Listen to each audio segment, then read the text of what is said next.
Okay guys, another unboxing video for today.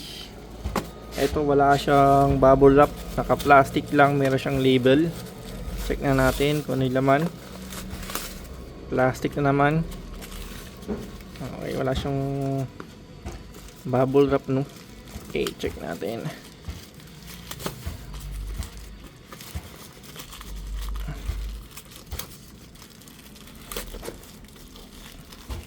Okay na, so meron tayo ditong digital multimeter made in China, no. 6,000 counts po siya with temperature. Wala siyang nakalagay kung saan siya gawa, pero meron siyang 1 year warranty. Check natin ano.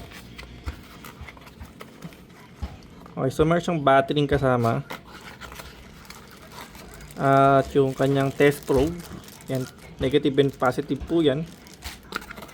Tapos meron siyang user manual. Yan, yung nakasulat lahat ng utang. Ayan. Okay, meron siyang sako, supot, pouch pala. At yung picture ng ating remote ay tester. Yung kit niya, no. So meron tayong Soyi po siya, no. 600 volts, 1000 volts cat C82. Tapos yung 6000 volts niya is C83, no, sorry.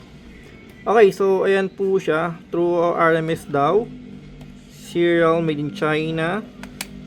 Okay, so yung kanyang pinaka stand niya or back stand niya is takip na rin nung sa battery. So yun lang, pero build quality siya, no. Kanyang test probe guys, ito. Check natin, no.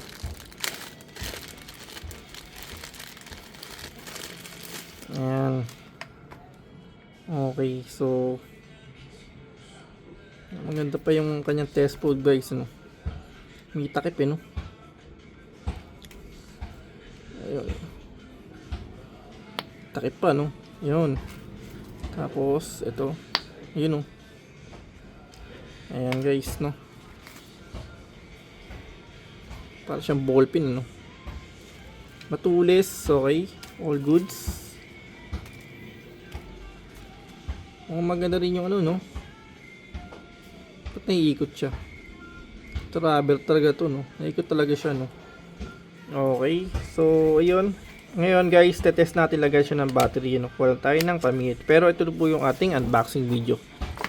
Guys, nasa link po yung link pagka gusto siyang bilhin. Thank you for watching po.